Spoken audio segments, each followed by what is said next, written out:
Welcome to video 9 of Disaster Proofing Your Biz. So today we are addressing problem number 4, which is dealing with your expenses and your cash flow. So this is a tough one. So this is the one we've talked about. We talked about in a few other videos where we're going to talk about how we can cut some expenses and increase our cash flow, or maybe our cash reserve.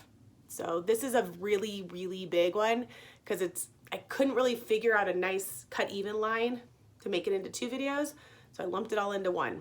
So you might have to watch this multiple times or in sections. So let's go. So solution 1 is to cut unnecessary or discretionary costs.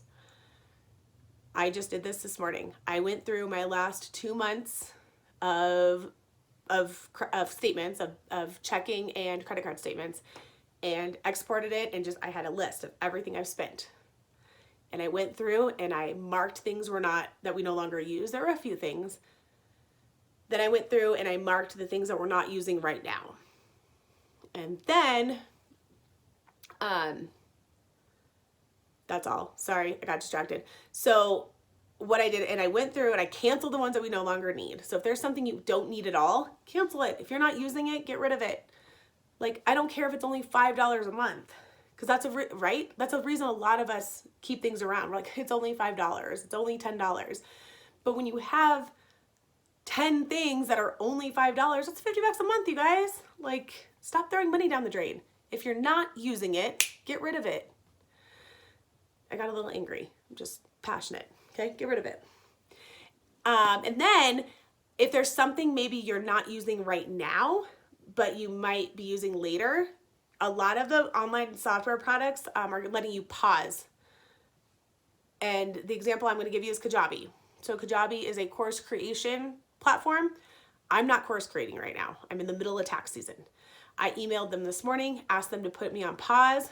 They did. They called it, I can't remember what they called it, but they said, starting with my next billing cycle, I'd be on pause for 3 months and to let they touch base again.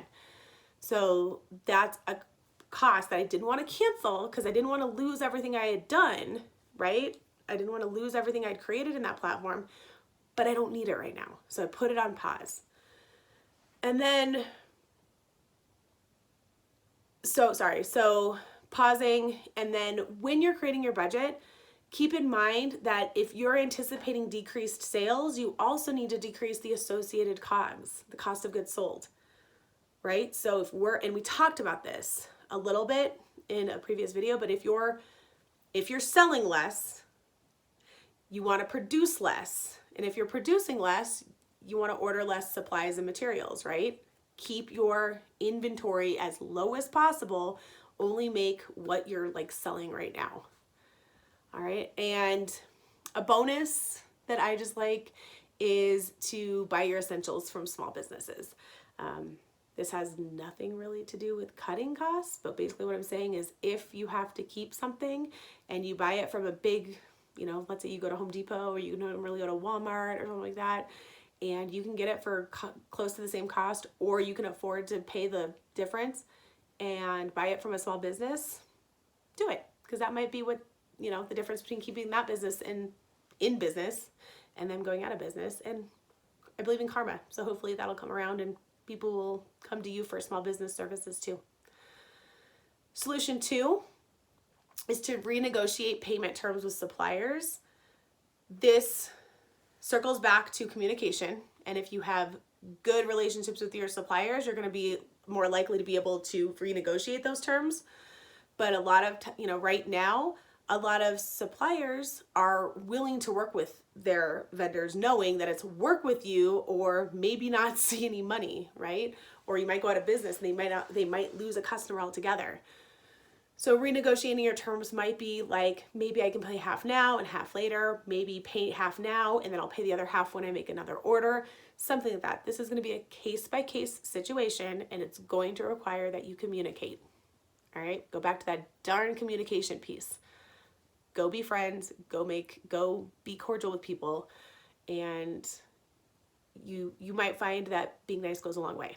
So 2 is renegotiating your payment terms with suppliers. Solution 3 delay or renegotiate fixed costs. So we talked about our unnecessary or discretionary costs. We talked about our cost of goods sold, right? Which as we produce less, those costs will go less. But what about fixed costs?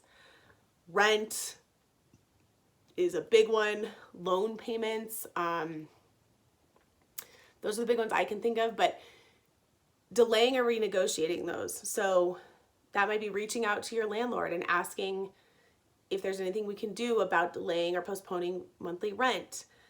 I believe small business loans and I believe banks are currently working on terms to help small businesses with any loans that you might have from institutions there. But it doesn't hurt to reach out and ask right now instead of waiting. And so talk to your bank, talk to your landlord, see if there's any sort of extension available. It doesn't hurt to ask. Solution 4, review your AR, your accounts receivable, or any notes or loans receivable.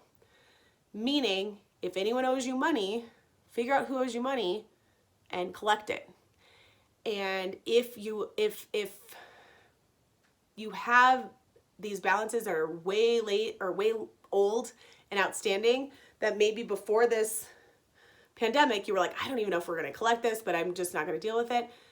Maybe you go back to them now and you offer a discount saying, if you pay now, I will offer you 10% off, or, just like you anticipate, or just like you're going to go to suppliers and try to renegotiate your payment terms, offer up front with your customers some renegotiation.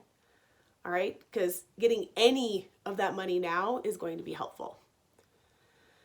Solution 5, we're going to review your personal expenses and cut what we can there. All right, you're thinking, why do I need to cut my personal expenses? We're talking a business. But if you're able to cut your personal expenses, you can decrease your owner draw or your owner paycheck, which will free up cash within your business for other areas. You with me? With me there? This is like my favorite one, so I want to make sure you guys are with me. Look at your personal finances and cut what you can so you can take less cash out of your business for your personal needs. Okay? Asterisk this one, star, whatever. Do this one. Solution number 6, utilize your emergency fund. But wait, you don't have an emergency fund. Then this one doesn't apply to you. But if you have an emergency fund, you might have to utilize it, okay? So before you do, this is where we look at our budget and our forecast and figure out how many months how many months your emergency fund will keep you afloat if you have to dip into it. Number 7, you guys, this is a big one, seek grants. Grants are free money. I know that on February 17th, Facebook announced $100 million in grant money they were going to give to small businesses. And I think other companies are going to follow suit. So search for grant money. It's free, okay? Better than a loan. You don't have to give it back. And even, I've seen some people going, well, if Facebook gives $100 million, but they have 30,000 businesses to give it to, that's only $3,000 per business. 1, not every business is going to apply, but 2, if I applied for money, like if I was going to get $3,000 for free, I'd do it. Just saying. So seek grant money. Guys, I've been doing this all day. My speaking is becoming hard.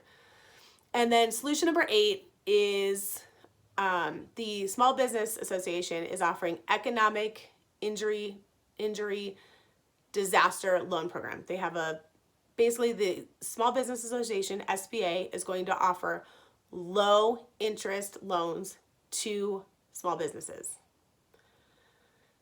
This is not, the reason this is solution number 8 is because I want you to explore all the other solutions before you look to loan money or to borrow money, right? Borrowing money is my last option or my last suggestion.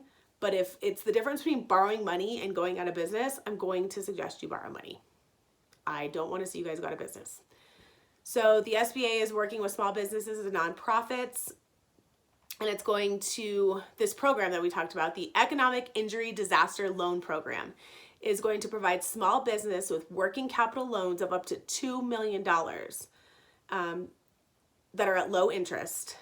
And if this is something that interests you guys, that you're like looking at your budget, you're looking at your forecast, you're like, worst case scenario, I'm not gonna have money and I might need to borrow, start looking into this now. You're not locking into borrowing the money, but the process might be a daunting one. It might take time. So looking into the process, seeing what the process looks like, and possibly starting it, collecting documents that you might need if you want to apply, do it. All right. And you can find out more information on their website, which is SBA.gov/disaster. I think that's a /disaster. And I'll put the link in the comments if I remember. All right, so there's a bunch of solutions for your expense problem. If you have other suggestions, leave them in the comments. Thanks, guys. See you.